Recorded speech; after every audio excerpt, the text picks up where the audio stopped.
Okay, let's talk about New York City, UFC 205. Fantastic card. What did you think of the press conference on Tuesday? I mean, I may be a little biased because I was there, so I was part of the whole energy. You were watching it from your computer. How did it come across in your opinion?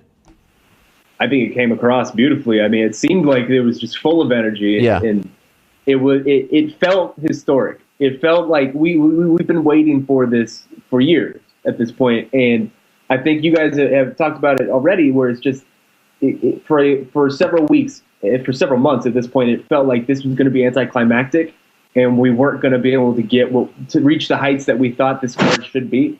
And then all of a sudden, within like 24 hours, things turned on a dime and it got crazy. And the press conference felt like it should. It felt pretty historic, and it felt, you just see all of those guys and the faces and names up there, and it's just like, this is an unbelievable lineup. Like, this is really just a very cool moment. And then there were also little snippets of things throughout that you could just take through it. It was pretty cool. The reveal of everyone standing behind that curtain, the curtain comes up, and then the crowd's chanting UFC, which is a very rare thing for a press conference. It was very ECW-esque, if you get what I'm saying. That, to me, was one of the coolest non-fight moments in UFC history. Like, all these amazing fighters, champions, former champions, future champions, contenders, big names, Conor, after everything they've been through, after getting the deal done on, essentially at the 11th hour, that was so freaking cool. Now, one of the big things coming out of that press conference was the Jeremy Stephens interaction. I mean, it made it on Jimmy Kimmel Live, which is a victory in its own right for the UFC, but Jeremy Stephens was the butt of everyone's jokes. I maintain that was a victory for Jeremy Stephens too. He is now a part of the Conor McGregor story. If he knocks out Frankie Edgar or gets a big win and gets on the mic and says, "You know who I am, Conor, you will respect me, you will know my name," I think he has a better chance than most of getting that fight now because of that interaction. I would agree with you on that regard, that it certainly has pushed him into the Conor storyline. And you're right, there's a way you could parlay that to his favor if he does manage to have a really good performance on November 12th and just knocks out Frankie and turns it around, kind of flips the script on it. But man, if he loses, like, it's going to be... If he loses. Not all press is good press type of situation. I don't know. In this case, I think it was good because how many times have we seen those Conor press conferences now where he's sitting there up there with everyone and no one says a thing. No one says a thing, including people who are, very closely tied to him. Cowboy, Frankie over there. No one's saying a thing. This guy took a chance. Yeah, hey, Jeremy saw his moment. Yes. And you want to capitalize on it, and you can't fault the guy for that. I ultimately end up coming away from that. I feel bad for the guy because, I still don't feel bad for him. I think he just talked himself into a potential money fight, believe it or not.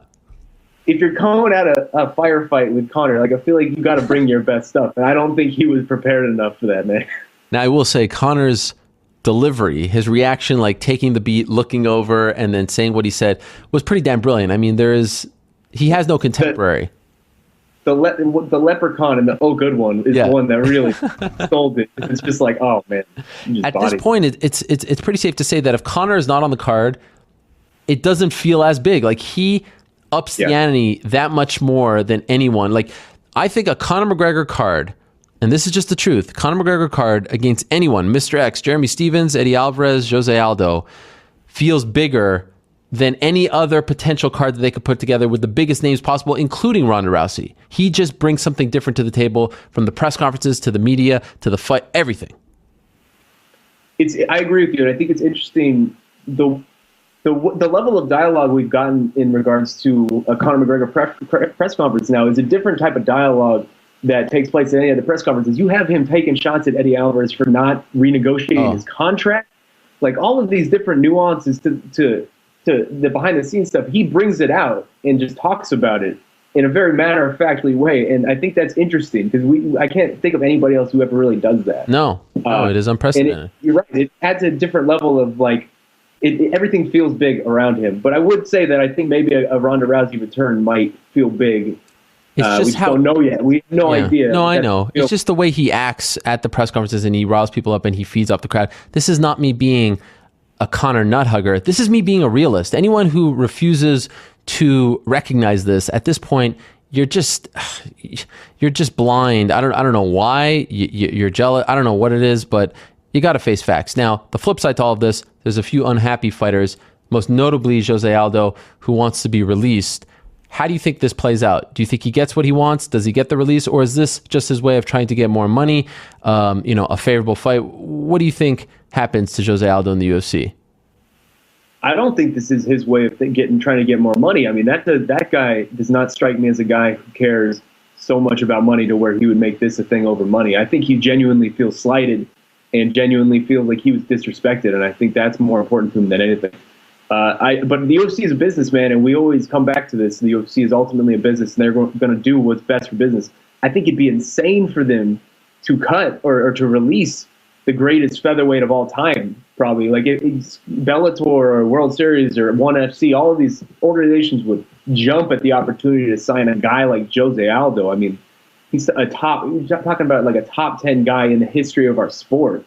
It's very sad to see kind of it's sad to see what's happened to Jose, to be honest, because I mean, it shows you how one performance can really change the way everybody's going to look at you forever. Because I mean, the 13 seconds, like no matter what this guy does now, it always comes back to 13 seconds, and that's such an immense disservice to the legacy of this tremendous athlete that we've seen compete in unparalleled for like virtually 10 years, but one bad performance and now all of a sudden he's a bum.